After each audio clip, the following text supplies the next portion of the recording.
all the sessions are recorded. And now I will turn it over to the fantastic Foucar-Szocki, mother-daughter team, Diane and Katy, and the indomitable Joe. Is it Ruiz? I didn't check to see how to pronounce. Yes, good. Close enough. Close enough. Thank you. Thank you for your patience.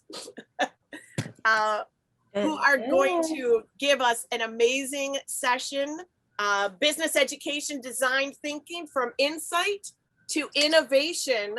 So turn your attention over to Katy and Joe. Perfect. Okay, you guys can see my screen here. You good? I can't see you all anymore. We can see it, so it's marvelous. That is part of the drawback of sharing your screen. We can see we can see the presenter mode, so like your next screen and your script. There, perfect. Okay. Let me switch this then, because I need both.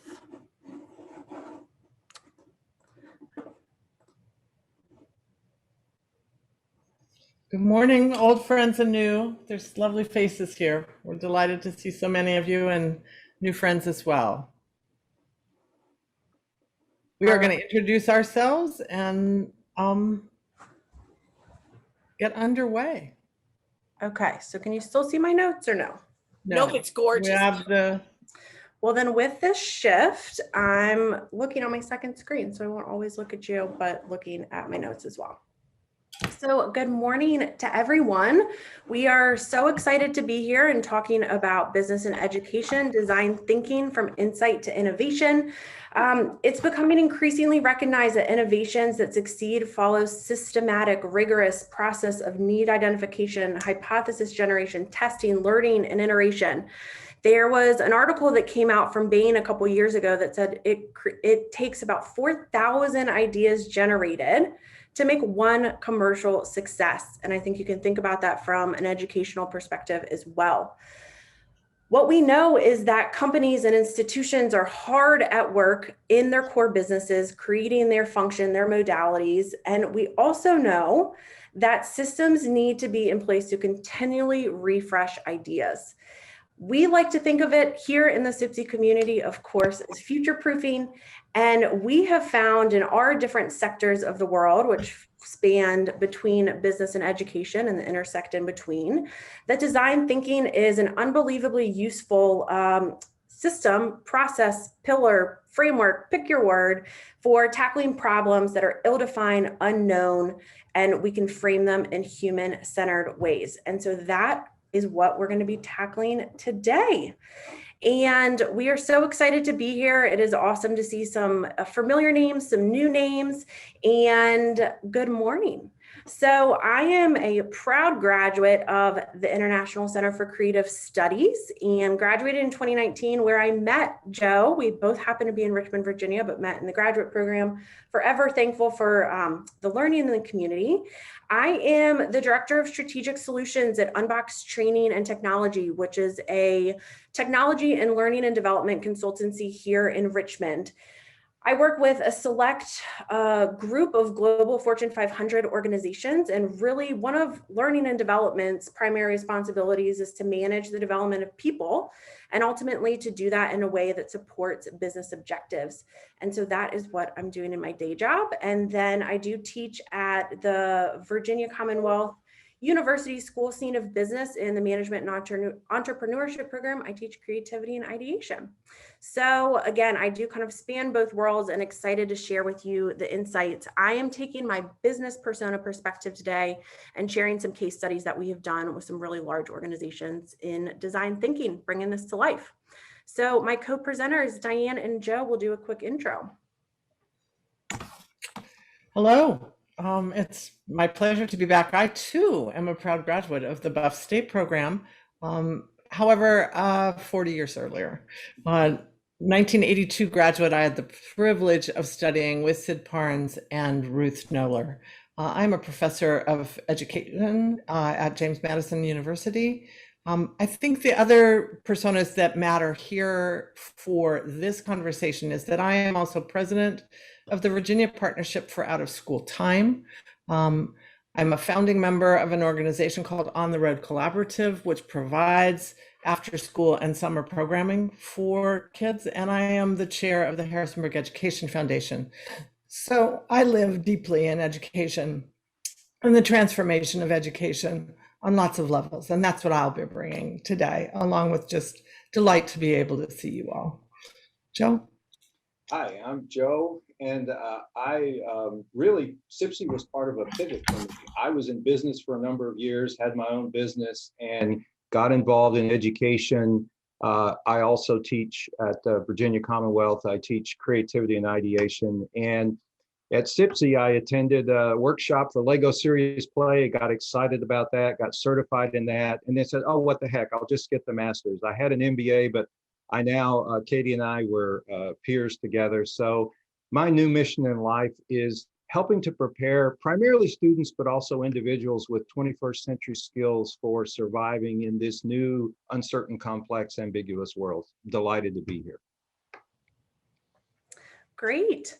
So with further ado, we want to know who's in the room. So we have dropped in the chat a Jamboard. And if anyone is familiar, this is a Google product. So if we could just redrop the Jamboard in chat, that would be great. We want to give you an opportunity to practice this modality. We have found in the world of online teaching that it's really important to have interactivity. We are going to be using Jamboard as a methodology for interaction today. So if folks can drop in, we would love to see people's names on stickies. So again, I'm having a trouble with my screen. Can you guys see the screen here, the Jamboard? Yep, we can see it. All And right. Martina's got her name on it. Well done. The way that this works, Healthy. you hop in, drop a sticky note or whatever you're looking to do. You can change the colors. And then this is really an interactive whiteboard. So thanks for getting familiar with that. Awesome. You'll see there's 9 different slides here. In there, we're going to be asking for insights and participation here. Don't jump ahead in this Jamboard, but know that we're going to be coming back and forth to this today. All right. Awesome job. Let's start with our polls. We wanted to do this for in a couple of different ways, but we're going old school Zoom polls. If we can launch those polls, that would be great. I've asked Jane to just go ahead because we did, well, here, let's find out where in the world people are.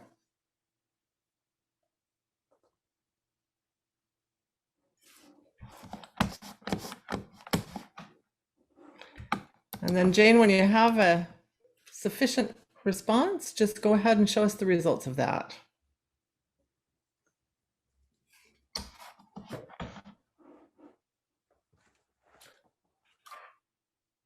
And then we have 2 more questions. And I guess if you could launch those polls too, Jane, then we can go through the answers.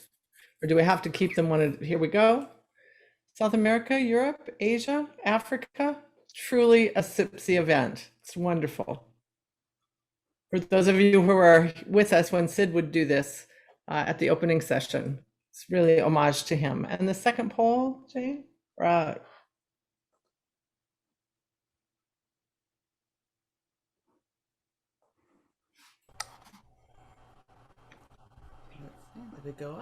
So would you describe yourself primarily as an educator, a business person, or something other? We're just, given the kind of dichotomous emphasis in this session, we just were curious what you might describe yourself as. All right, lots of educators, business folks, others. Interesting. All right, nice mix. What was the results of that? There they are. Great.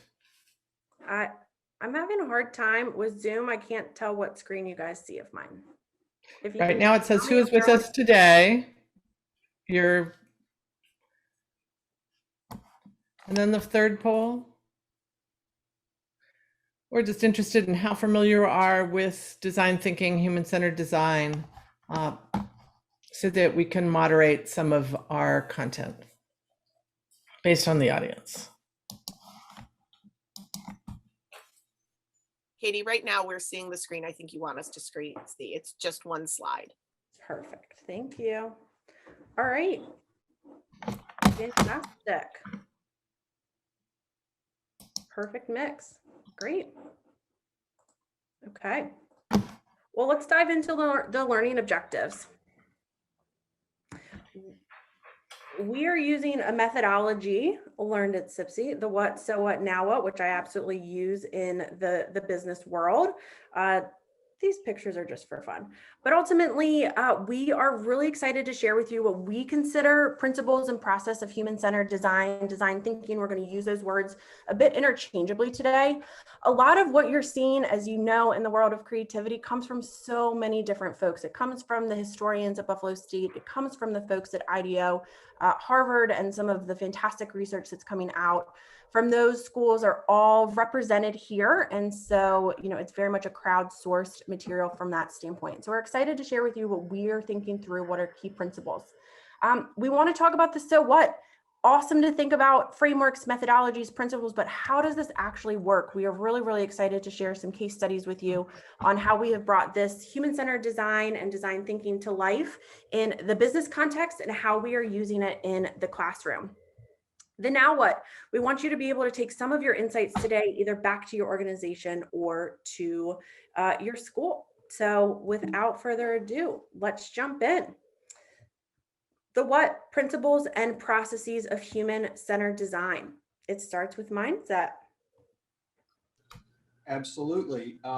When we first started, when we created the creativity course in the business school, and it is a required course, we've been teaching it since 2016, we had a hypothesis that mindset was going to be really important. And our mindset really drives how we think about solutions. And the feedback has been not only, well, we first defined mindset as a growth mindset. And initially that was a big revelation.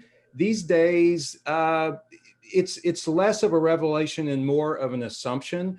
But now that thinking about mindset has evolved to include, some of you may have seen Simon Sinek's talk about the finite and infinite game, sort of that infinite game, just a whole different way, because I don't think it's a real surprise that we live in a volatile world.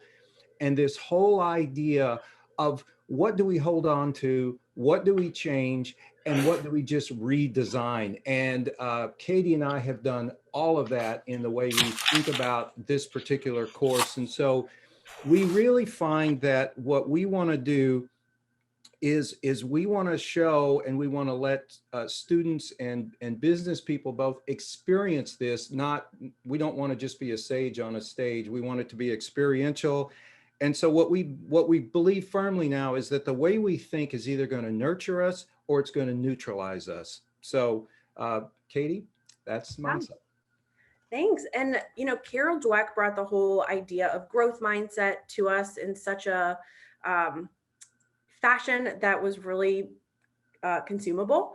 And so these are, again, there's so much depth in each one of these from mindset. I know it's very easy to say, oh, change your mindset. We know that there's complexity there as well. Joe and I get continual feedback every year that creative process, foresight, and growth mindset are really, really impactful. And as we see this comes to life in the business world, mindset for both our clients, internally, externally, is critically important. And I think is kind of like an ever-changing, you know, you never quite arrive to the top of this mountain. We're always continuing to move forward to it.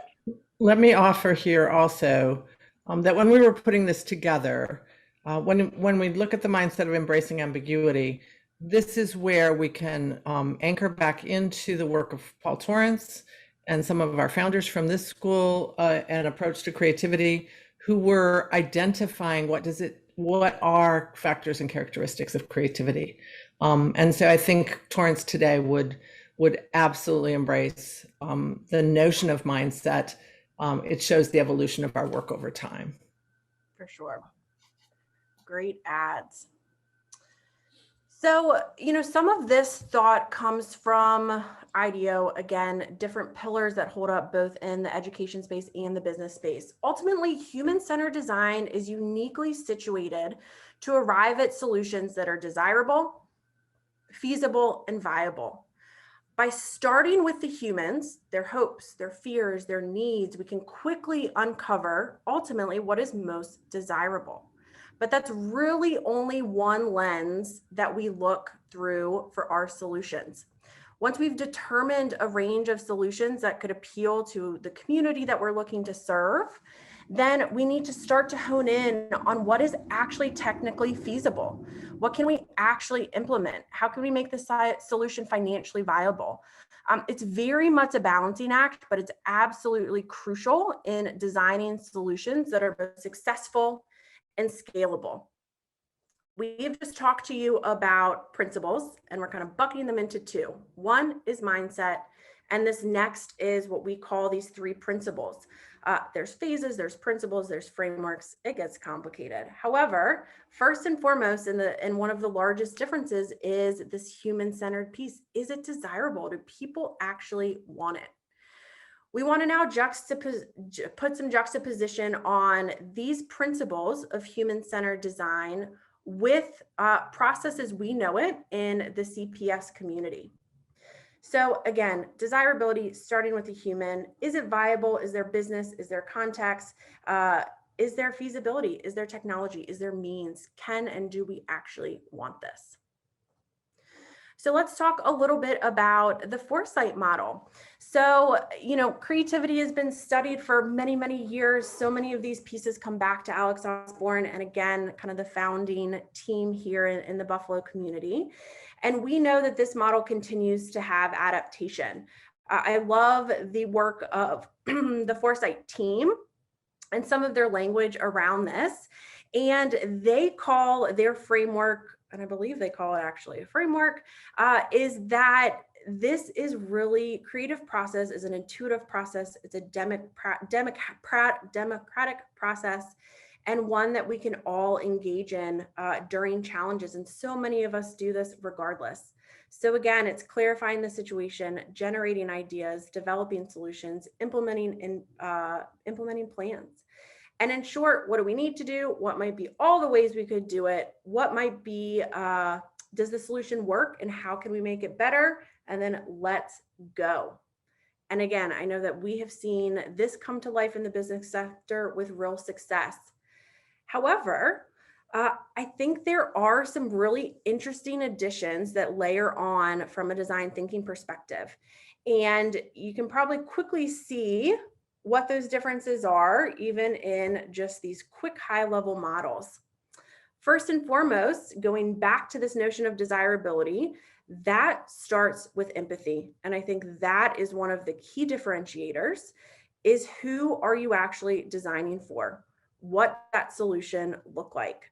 So empathize, get to know your end user. And then this idea of prototyping, which again, juxtaposed here, there is kind of this notion of develop, but they very much point out prototyping as a pillar in addition to testing. So it's this whole, in one of our mindsets, we had this notion of making. There's a making mindset. We want to bring some of these pieces out of our head, a bit more into the body, into the physical world in unbelievably rapid format. Anything to add, co-presenters? No, I think you're covering it. For me, the biggest shift is in this notion of prototyping and empathizing, because when we teach the creative problem solving and design thinking, if we're not careful, I think there can be some confusion. So I think it's really important to kind of mush them together and to show how they work together. So I think you make great points. For sure. This is another way to look at it. Again, there's so much language. There's so many different pieces and methodologies out there. I really love this because it shows that, as with CPS and all processes, it's iterative. I mean, you don't necessarily have to do this in a really linear format. I also really love the point out here that you are collecting feedback each and every time.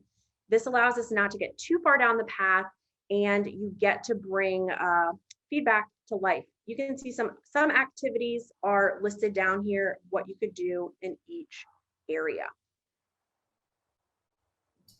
And this brings us back to a process that was in vogue when I was in the program. And I think what we wanted to show here was when we talk about design thinking, human-centered design, the inspiration phase of that, if we wanted to use that language, really correlates with this elongated sense of feedback, data, diving in, gathering information, looking at things from multiple perspectives. And this was something that Osborne and Parnes made explicit in this in one of their early iterations of the process. Here, ideation is one part of a much larger wraparound process. I think we all know that that's our experience. And then implementation. So it was a nice way to see the two, the evolution of the processes layered one on top of the other. Yeah, for sure. Any thoughts, other addition? No, I would love for people to chat in, kind of their thoughts. If there's any, we called out really clearly here, empathize and prototype.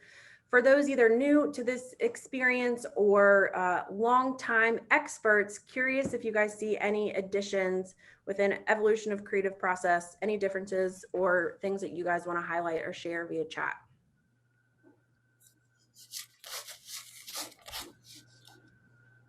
We'll see if anything comes in. Joe and I, again, very much agree from a pillar of empathize and prototype, but curious if there's any more additions or insights from the group. While we're waiting on that, I think that from work with the students, I think it's really hard. They're so programmed to want to think about the right answer, a specific answer, getting them to really think about others and look at others. And then there's the group work and all those other things.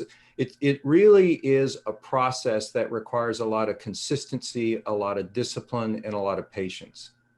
Yeah, for sure. And we meet people where they are in a lot of senses. Yep. Any insights? So Ed is asking us to go back to the diamond slide. And what is your question, Ed, or just wanting to look and see? Oh, sorry, I was on mute there. No, I just wanted to, I didn't get a glance at this, and I was comparing this to the double diamond sort of methodology. Nice. Thank you. Perfect. Well, then let's dive into what this ultimately looks like in real life.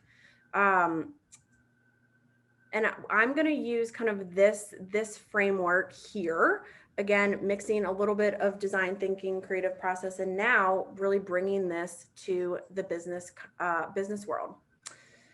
So many of you guys, I'm sure, are familiar with RFPs, and Unboxed Training and Technology had won an RFP with a top 10 global pharmaceutical company about 2 years ago. Exciting, of course. I came into Unboxed about a year ago and inherited a very healthy relationship with this large pharmaceutical company. The RFP has been signed. We're about 2 years in, and we find out that we are getting 7 more figures from this company. Kind of in the world of large companies, sometimes you shake the cushions and money shows up. Our team was so excited. And part of my role, again, is trying to connect the L&D desires to business strategy. So we work with senior stakeholders to do so. So again, we find out in a little bit of an ambiguous situation that we're getting a pretty large pile of money. Our team, my team in particular, we are a lot of drivers, like true foresight drivers, high ideation, high implementation, then the money shows up and we are just pumped. We go through all the stages of creative process and everything else in between, and we just start ideating. As I'm sitting in large stakeholder meetings internally, as I'm sitting in large stakeholder meetings externally, we have a lot of ambiguity. What are we actually going to do with this money? And as I was continuing to sit and hear some of these conversations happening, I was really reminded of Clay Christensen and some of his co-authors in the whole Innovator's DNA, an older article from 2009, but really, really powerful. One of the pillars of innovative leaders and thinkers is questioning, and we all know that as well. And so how could we just question the status quo? There was a high degree of trust within the client and a high degree of trust within our team, which I think is a really important pillar here, because there's sometimes where creative thinking and design thinking, that is some end all be all magical silver bullet solution. And we know it's not. I have found, especially in the world of empathy work, that trust is so, so important. So I categorize this as this notion of habit. There was a way that things had happened before, both internally at Unboxed as well as with our clients. And there was a dance that I needed to play both internally and externally. As I continued to better understand processes, it just felt like the perfect tee up to do design thinking. Creative spelling here. First and foremost, I needed to win over the team internally. And so I created a pitch deck for design thinking. I literally used this slide, and we started to think through, what is the problem? I again had to do this double time, once internally to win them over, and then once externally to win the client over, because again, somebody's got to pay for these things.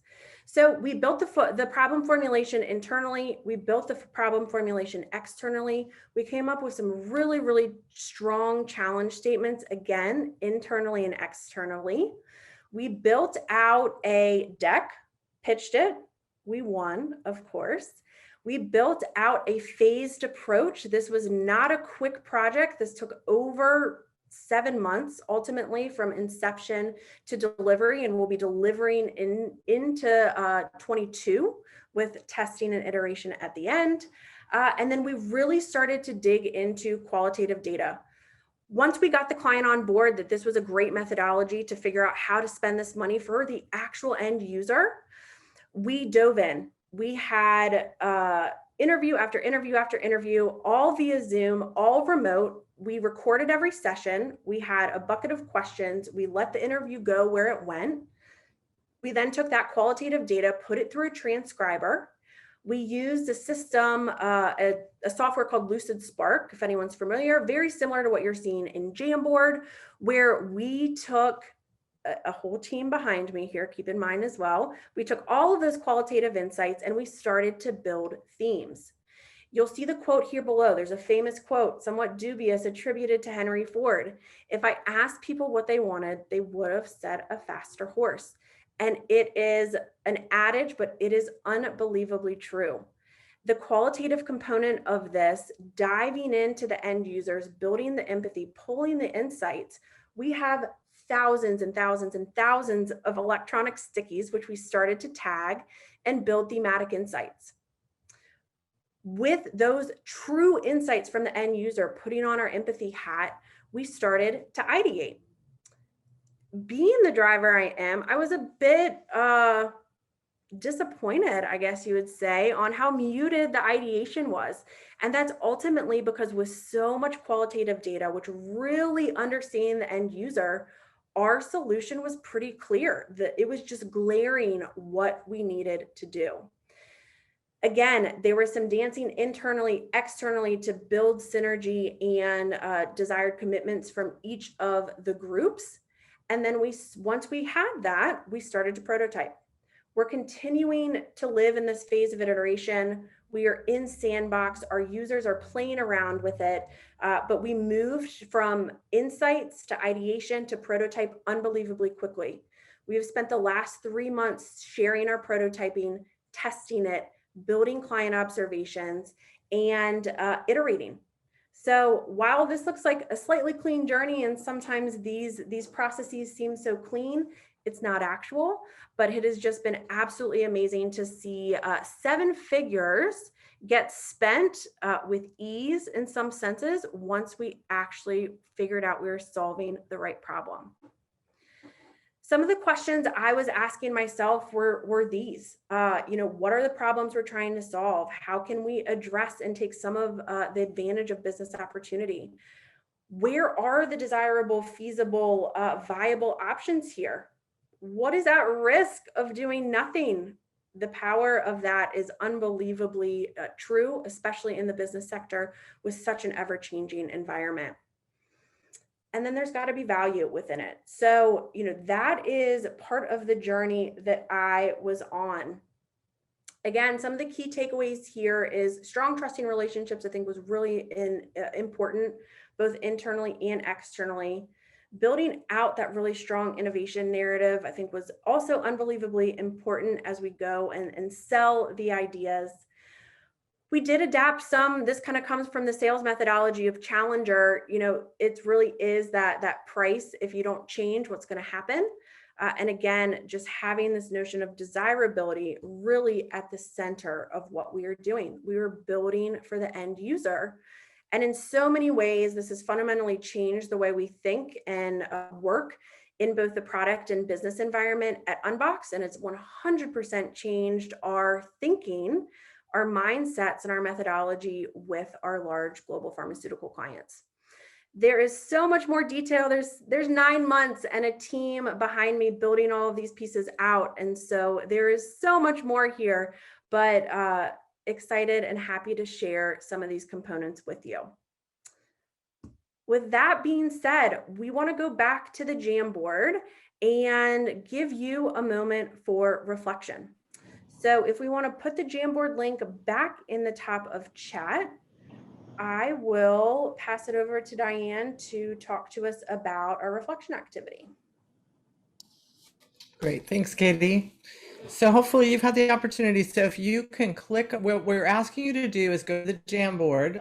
We thought there might be 100 of you, so we've divided you by alphabet. So there are 3 different slides, 2 of 9, 3 of 9, 4 of 9 that are broken up. If the board it doesn't really matter whether you go by your alphabet, but if the board gets full, go on to another board and post your thought, because we'll lose it otherwise. So what are we asking you to do? What insights did you get from this first part of our presentation? Ahas, new thoughts, revelations, pokes. That would be the pink Post-it. So if you could type, hit the click type and put in an insight, and then take a moment, click, type, put in a takeaway. A takeaway would be, what would you do as a result of what it is that you've gained here? So do we need some more instructions, Beth, about how to get to the Jamboard, do you think? I dropped the link in, but it takes you to the main page. So if you look at the top, there are arrows and a thing. So click the next arrow so that you end up on board number 2. And maybe we'll just fill this board up first, and if it gets too full, we'll move on to another one. So great. Empathy, how this plays such an important role in the process. The difference between CPS and design thinking. We hope you also see the similarities and that they've been there for quite a while. The overlap between CPS and design thinking. Oh, it says too many people viewing the link. Oh, that's too bad. Also, for me, too many people, it's blocked. It's broken. The link Can is we create broken. a second link maybe? I think it just fills up. It's like limited to a certain number of people. So we can maybe create a second Jamboard. Yeah, we can do that. Also use the chat. Feel free to put it in the chat. We did want to try and use something familiarly unfamiliar to us. Yeah. Put it in the chat if you can. Great.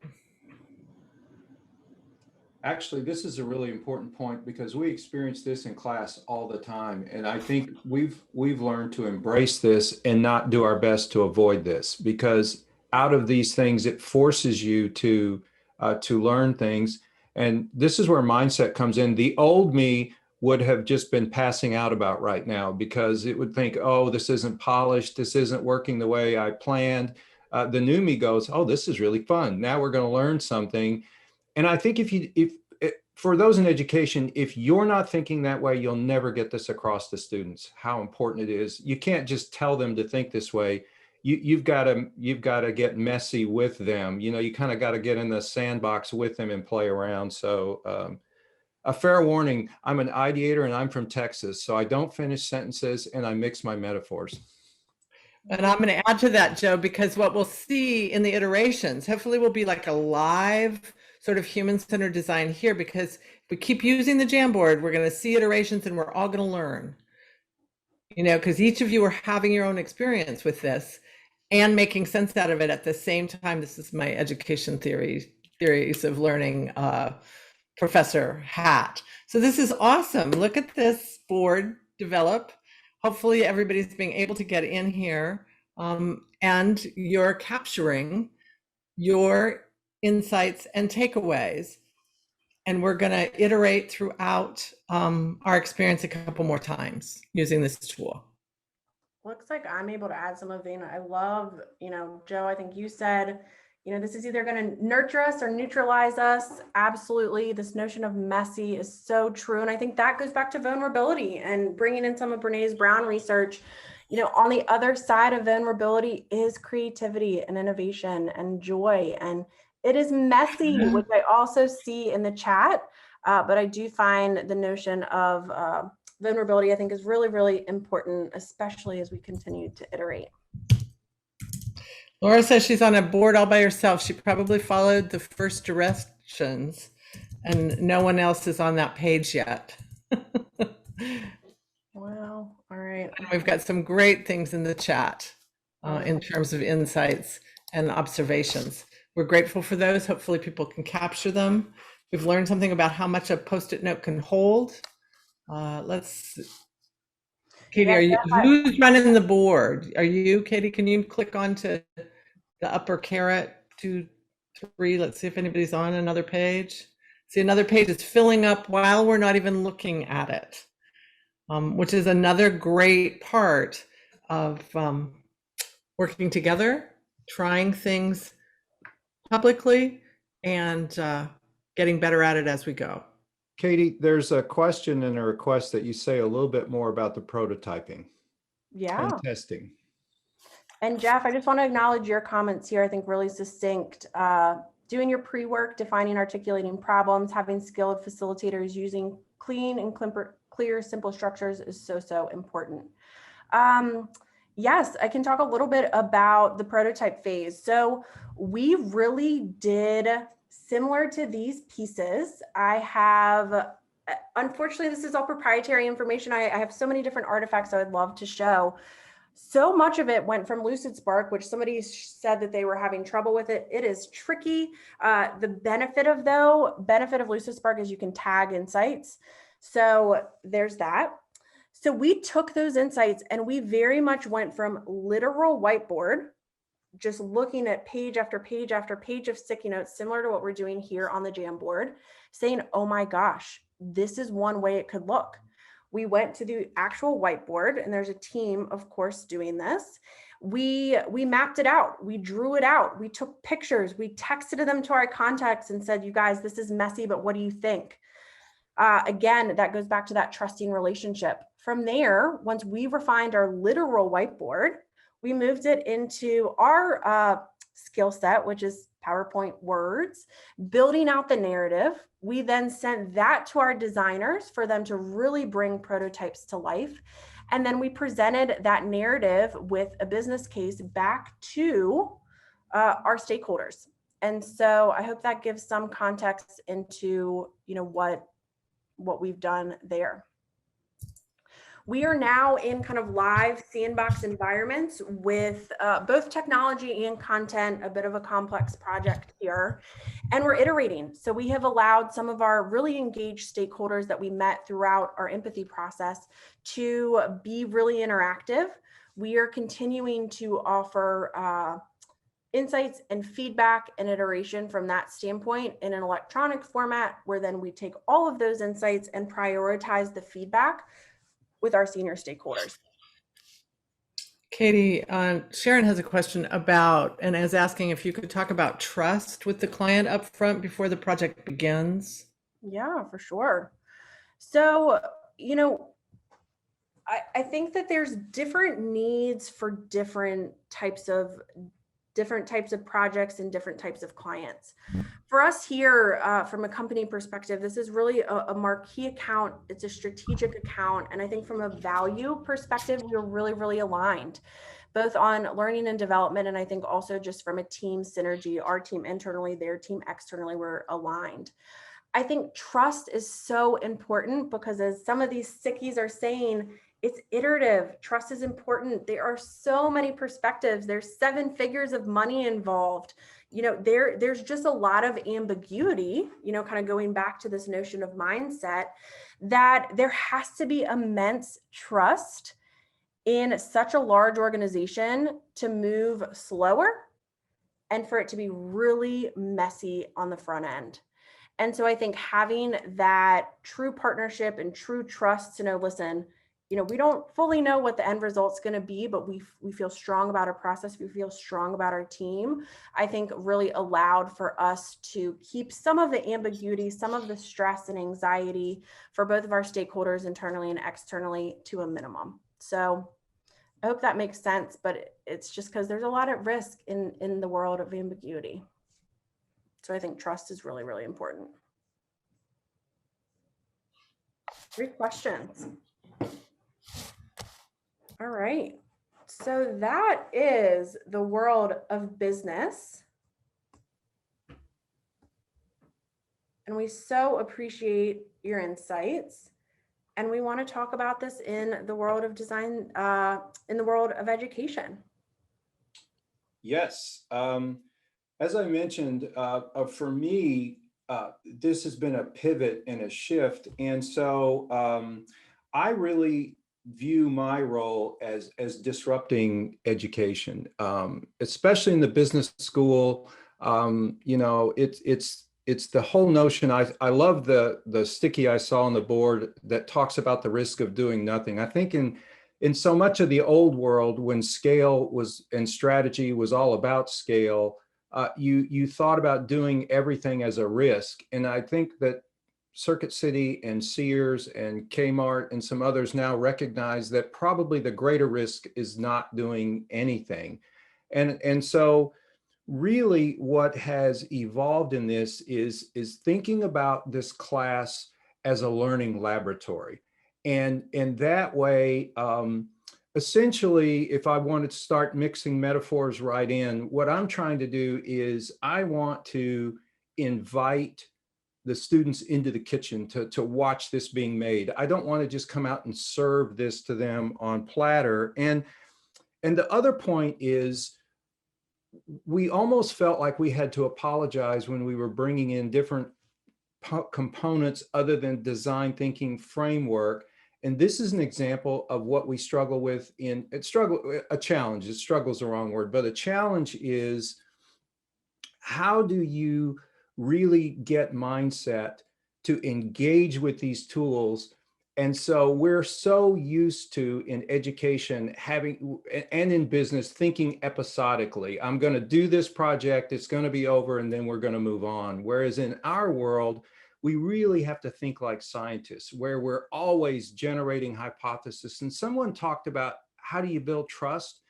I think one important way you build trust is you start with small experiments. You keep experimenting, and then you just let those begin to grow. I would have loved to use the word infection, but these days that's not such a good term. So you want it to spread virally. You know, you want it to move out naturally. And what I want the students to see is these skills I'm trying to teach them work. They work for me. They're what help me. Give you one example.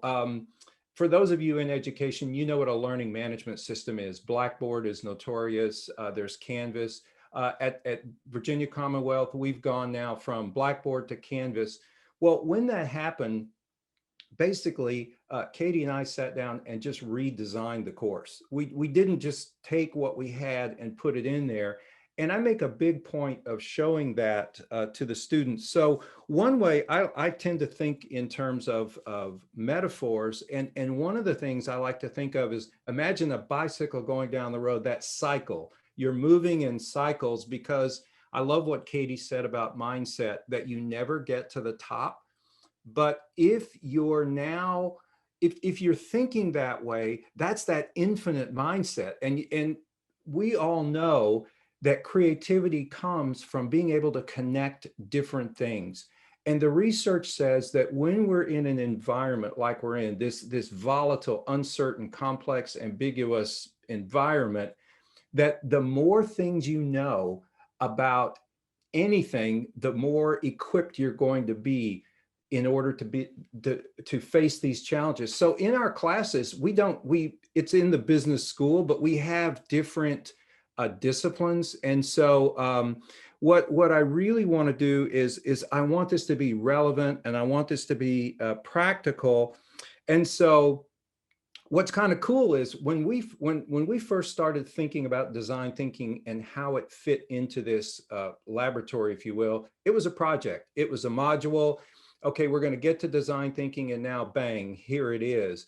Well, the same way, if you think about COVID, think about what we knew about it when it first started, and think about what we know about it now, and how that's evolved, and how everybody's so critical of, well, everybody's righteous over here when they look back, because hindsight's always 20/20. But what are you doing over here when you don't know anything and you're just trying to figure it out? Well, guess what? That's what businesses are looking for. And in the world of education, that's what I'm trying to do, is to say, these are skills you can develop and you can learn. And so one of the things that am very excited about is we've now taken foresight, and we've really integrated it into the course. So we have our students take the foresight preference. Someone asked earlier about teamwork. That has been a wonderful tool to incorporate and to talk about diversity, and how teamwork builds trust, and how the different preferences create friction. And this is all important from an empathy standpoint. You've got to have empathy. In order to have empathy, you have to understand how these things work. So essentially, I created this what I call I tend to think in terms of C's and P's, and there's all kinds of 4 C's of this and 4 P's of that, and so I thought, what the heck, I thought about this whole idea of coming up with a challenge, and the way that I like to teach this is I try to make the classroom as much of a consulting experience as an education experience, so they can, hopefully the students can make the connection between, this isn't just an academic thing for a test. This is about application. This is about, how do you apply this both for your life and for your business? Because the more those get enmeshed, the more engaged you're going to be. And so what I tell them is, you're going to face challenges all the time. Your boss or someone's going to walk in and say, hey, I need to know X or Y or Z. And and oftentimes you're not going to know anything about it. You're not going to have much time, and you're going to have to figure something out. So I give them a challenge, and as a group, I put them in groups. You got 10 minutes to go figure this out. I want them to learn team skills, to learn to collaborate, and to learn about complexity and what that's all about. And then I want them to create some kind of an artifact. Think of it like that minimum viable project. Actually, can we go back? I'm not ready for, yeah, thank you. So then they need to communicate that. Now, what's been fun about this is the challenge of learning how to, here's somebody that's trained in Lego Serious Play, hands-on, make it happen, pass out the materials, let them work together, rubbing shoulders, and then bam, here comes this, all of a sudden we're in this online world. So how do we change that? And so what you're looking at on the right, where this grab pack, that came out of the reveal for their foresight preference in 14 minutes. That's what they developed, okay?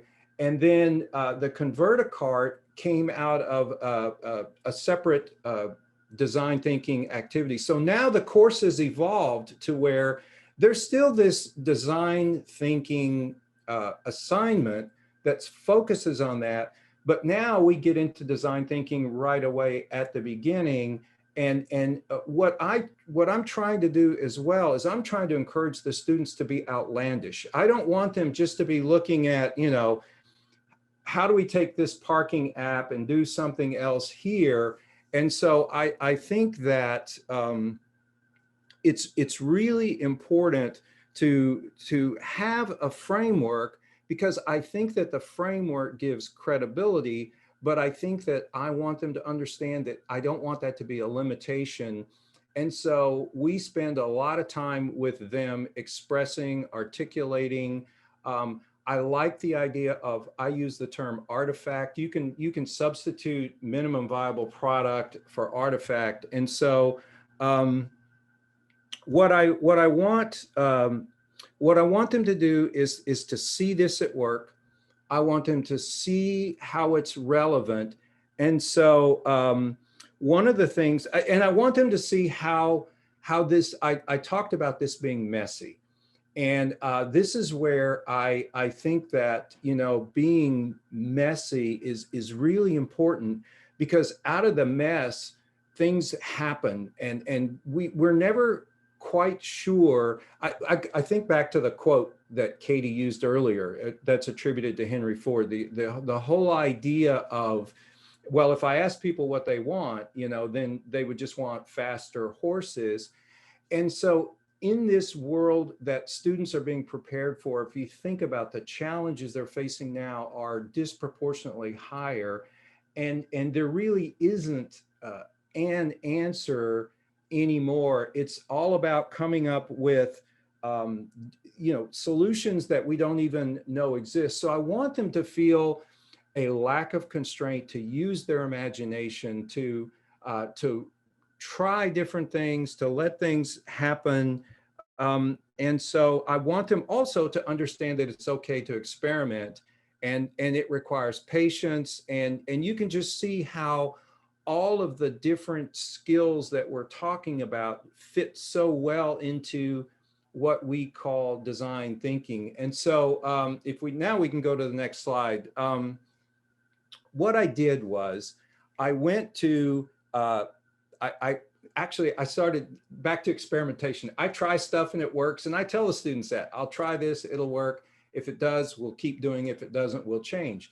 So what I thought about, I don't know why it took me as long to come up with it, but recently I came up with the idea at the end of the course. Believe it or not, one of the biggest challenges is convincing students why they need to be in a creativity course in a business school, because many of them still don't quite understand that. And I think that has to do with a lot of the myths around creativity.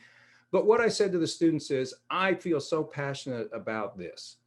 I do my best to convince the students, but what could you do? How can you help me create something? How can we create a minimum viable product that will help your peers understand the value of what this course can do for you?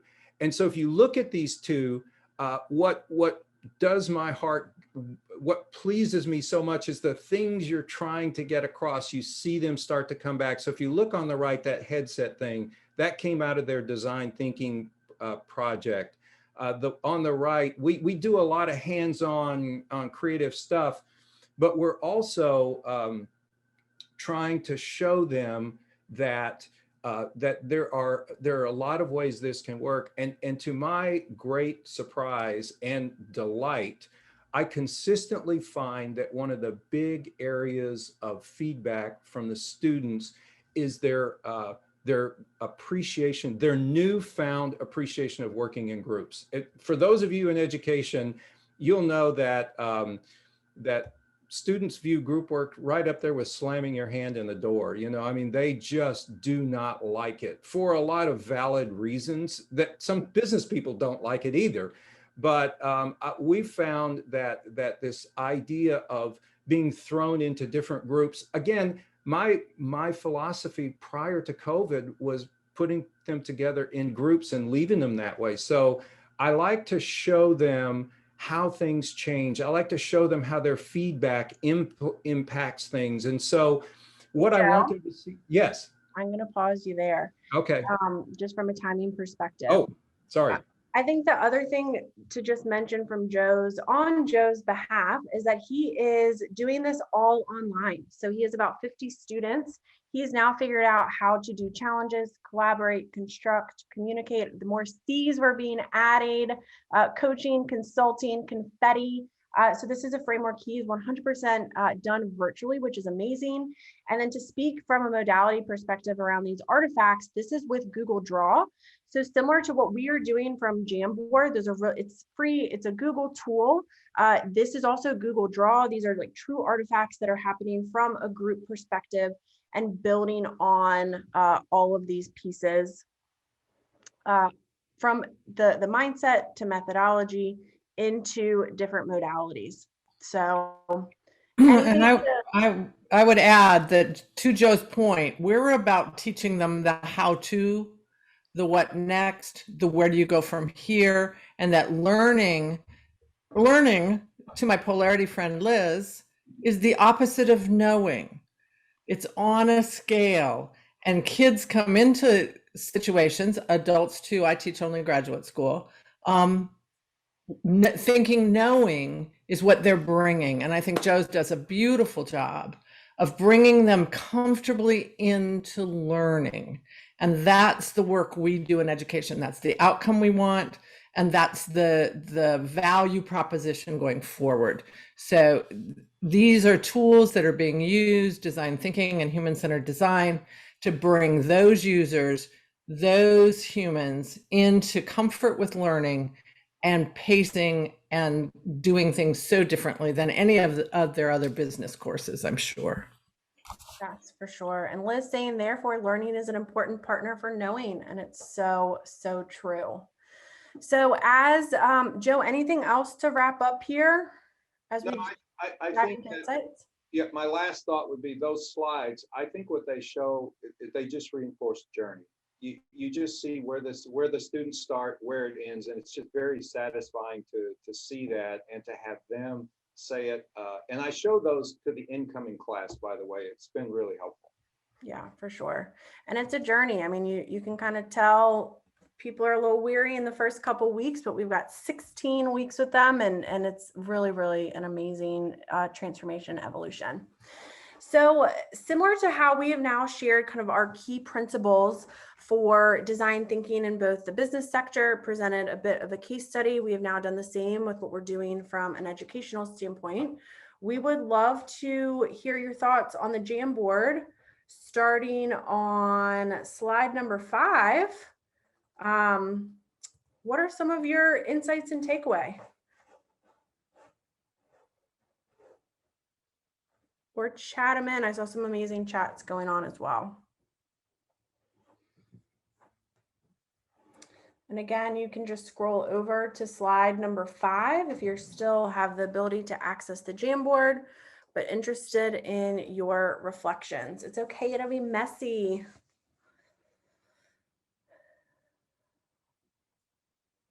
Love the learning and knowing polarity. Yes. How to use qualitative research tools to create empathy, 100%. Another kind of fun one that we do just from like a tips and tricks standpoint in our classrooms is we have people, you know, you can still do it virtually, just show the back, like what is your home screen on your phone? Like what's your picture? It's dogs, it's kids, it's colors. That's like a really kind of fun, quick, either get to know you activity or an empathy building tool. And it's a quick and easy way for folks to dive in a little bit deeper there too. Deborah seems super excited to hear that students build appreciation for the collaboration. Yes, Joe is doing forced fun in his groups, and it's working, and it's online, which is amazing. The polarity of learning is the opposite of knowing. Yes, strongly suggests the paradox, the polarity stuff, unbelievably. Forced fun, Learning is not knowing.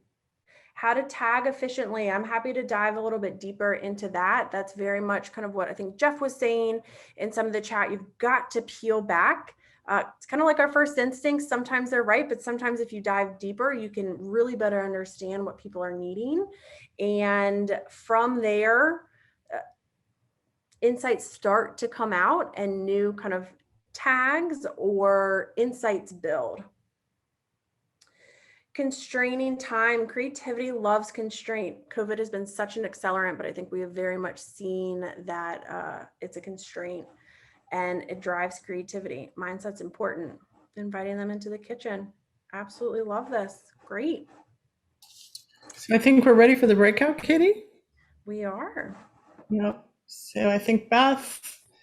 Let me pull the deck back up, and then Mom, if you want to set them up. Well, as Joelle has said, in your small group, we're going to put you into small groups, about 5 minutes. We'd like you to talk about, and we're really in the mode of, you've gotten some input, you've had some insights, you've gotten some takeaways. We now like to put you in the situation of thinking about where might you use human-centered design for your own intentions. So in that small group, share a situation in which you think the use of design thinking, human-centered design might be appropriate. 5 minutes, 5 people, and we'll come back and ask for you to share some of those contexts briefly, and then we'll look a little closer at the taking it home. This is where that confetti would like really come in handy. It's like, welcome back, confetti. That's all I'm asking for. I'm in grad school and we had a big paper and we made the professor put it on canvas so that we could get the confetti. Nice. So Welcome welcome back. I think we're going to look to the chat for maybe some of the contexts in which situations in which you're thinking about taking design thinking and human-centered design back home. Can you just type a few things in there? What you talked about, where this might make sense for you.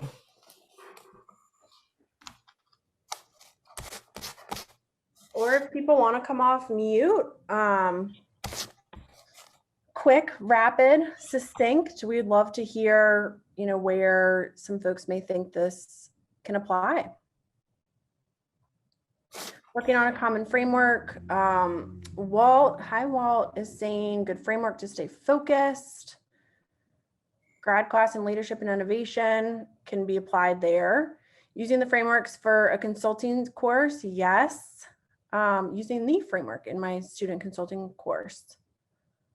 Helping different students have better transportation. Nice. Disabled students, it sounds. Spending more time in course design before implementing, engaging people along the design process instead of waiting for the final product to be completed. 100%, Deborah. And it's hard to do. Somebody else was kind of asking about the variable of time. And this is also an iteration. Joe and I have been at this together from an education perspective for a couple of years, and it keeps getting better, but it absolutely takes time. And us being the ideator drivers we are, sometimes we move too quick. Having a qualitative research background and thinking about how to connect design thinking. Yes, the qualitative research component, I think we added our own spin into that because I also have a background there, but it's unbelievably helpful. And again, somebody had mentioned, I think Jeff, peeling back the onion in terms of, what people say and what people mean sometimes are different pieces. So you've got to keep digging. Designing a brain bank of retired to apply all the knowledge and wisdom into ideas and actions for business in needs of fresh ideas. Yes, love that. And businesses need it. It's scary. Katie, I think there was a question about, in the business context, the getting the client, how the negotiations both internally and externally and the implementation use time. Yeah. And what's the role of time and how do you work that in your context? Yeah, I think time is just, it's a variable for all process. And I think part of it's just expectation setting, knowing that it is going to take time, but also better understanding from them how much time do they have, how much willingness do they have for whatever project may be coming to life. And I think this is the really nice part of this being such an iterative process. If really all we want to know is who is our end user, we can do personas, we can do empathy mapping, we can do a storyboard. You don't have to do each and every side of this. For us, we knew this was a really big project and we were going to need the whole framework. But I think this slide here really shows that if time is a variable and you don't feel like you have it all, but you feel like you can answer and formulate both the problem and possibly the challenge, then you can maybe pick and choose from some of these activities. And somebody else said MVE, minimal viable experiment, which I loved. You can start to do some of these smaller scale pieces. And again, I think Joe had talked about building trust from small experiments. And Joe, and you might say these are particular tools and activities below each of these stages. You use several of these as well in your classroom as activities for your students. Can you just, quick fire the ones that you're using? Sure. Personas, user journey. We do some storyboarding. We do, let's see, a lot of the, I love forced connections. The students love that for brainstorming. I tell you, I just came across a new one called Brain Swarming that I absolutely love. It's a recent HBR article on where you find innovation, and it's a top-down, bottom-up way of brainstorming that is really effective. I think let's see, what else? Yeah, I know that we have done business model canvassing. We also do, which kind of gets us back into that world of, is it viable? Because it's an important pillar. First somebody has to want it, then somebody has to be viable. It needs to be feasible for sure as well.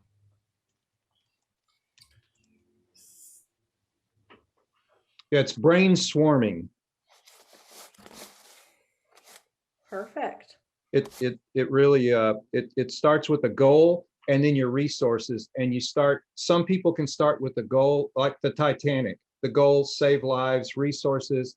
Turns out there was more than lifeboats. So how do you work it to the middle? And in the middle is where you find your better solutions. Yeah, could you tell us examples of themes you use to practice all the processes within students at university? One for us really is foresight. So we have we're trained foresight facilitators, and we utilize foresight really all semester. We help build really effective teams. We also continue to use the 4P model, and press being such an important part of that, and people, and that's how we connect that.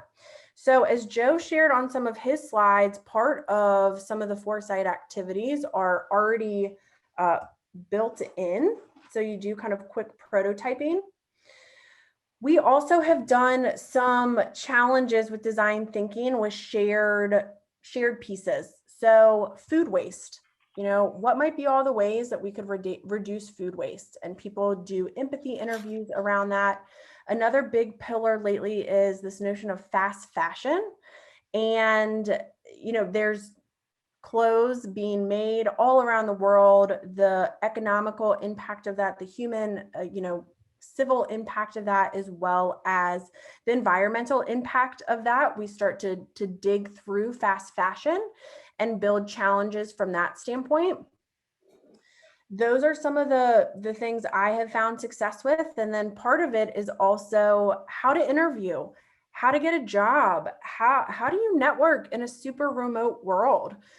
And then money. There's lots of questions about money. How do you make money? How do you save money? What matters? Those are all different pieces that I have seen real success with in bringing process, be it design thinking or kind of the classic, what we call the foresight, creative problem solving, all of those pieces, those are all different things that I have seen really successful that the students care about. I had one yesterday where a guest speaker is doing a big development project and allowed the students to do some design thinking around ideas for that project. So they did it, they presented it to her. I'll send them. So I try to connect it to as real. I try to bring in guest speakers and I try to make this relevant so students can see why they're learning these skills, because sometimes, believe it or not, it still feels a little abstract to them. Yeah, for sure. And I think you can also ask them, like, it's kind of a fun ideation example to say, all right, if we were to put it in a how might we statement, or what might be all the ways we could X, you can have people align. We have found, again, utilizing the foresight model is helpful, but again, having kind of the subject object theory, once they get to understand what their preferences in foresight, they can better understand the process for themselves. It feels a little bit more connected to them. So you can ask and you can make it a whole ideation activity. All right. We want to close out here. So in summary, we have really dove into design thinking, human-centered design, again, a bit all one and the same.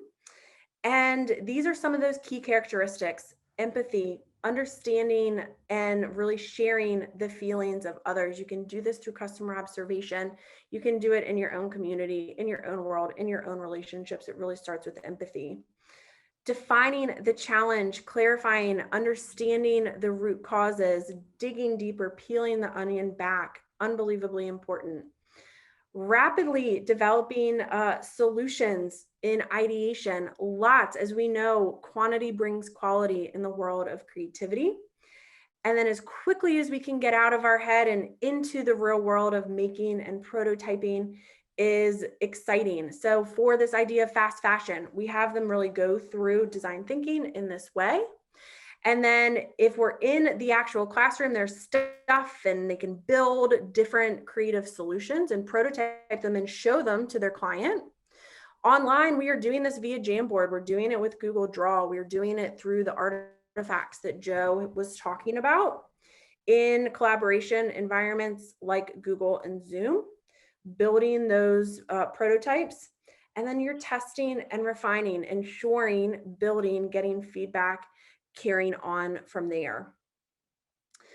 The other pillar that we spoke about today was really mindset. And, you never quite reach the top of the mindset, but we have found some of these keywords here from a mindset perspective to be unbelievably important for us as educators and business leaders, as well as for the students and our clients in that sector as well. So we wondered if you had any last minute questions before we send you into the final Jamboard to kind of leave your impressions. But are there any questions or comments that we could answer before we do that?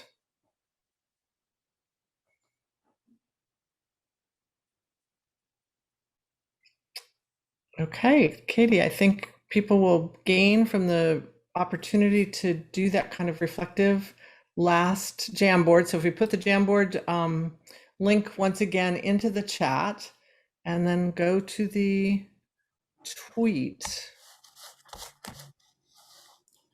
On page 8 and 9, you'll find that the Jamboard is blank.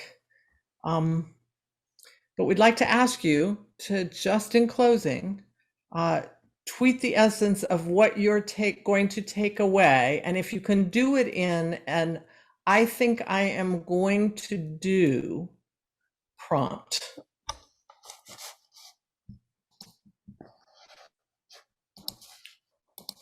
So I think I am going to do, and then just kind of end that by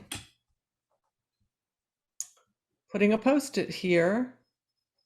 Or you can actually move to another modality. You might hit the text box and text. You could use the pen and draw. There's a lot of there's a lot of freedom on a whiteboard.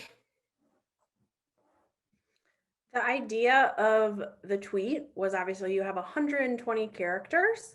And so just trying to get to the essence.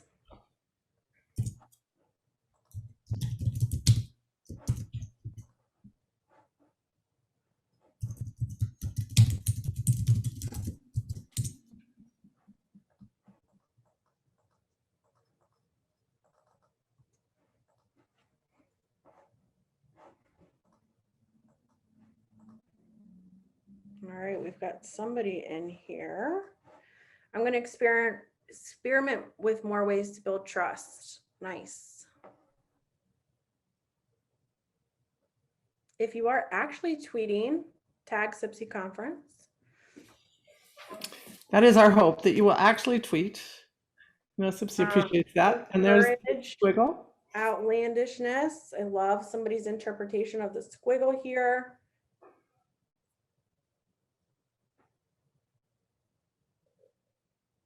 Insist on time to gather empathy and trust and continue to create. Yes. And so much of that really is expectation setting. It looks like coming in. I'm going to look for a project I can just apply design thinking for your personal life or practice. Love that. And just from an instructional process point of view, I hope you have seen that we have gradually moved you from a highly constrained whiteboard to a much wider whiteboard. As we got comfortable with our tolerance of ambiguity, as we got more comfortable with our learning from failure, we are practicing these mindsets right here in this moment in the ways in which we talked about them. So we're taking complex ideas and making them real right now, constrained and unconstrained simultaneously. I'll be comfortable with making others on my team comfortable too. Yes, I think there really does have to be a leader kind of in the middle just to say it's messy and it's hard, but it's okay. And it is going to continue to unfold. Look at this. Love this. I don't know what and how nicely you're getting in one another's way and out of one another's way. You know, we make things big, but then we can make them smaller so there's room for everybody else.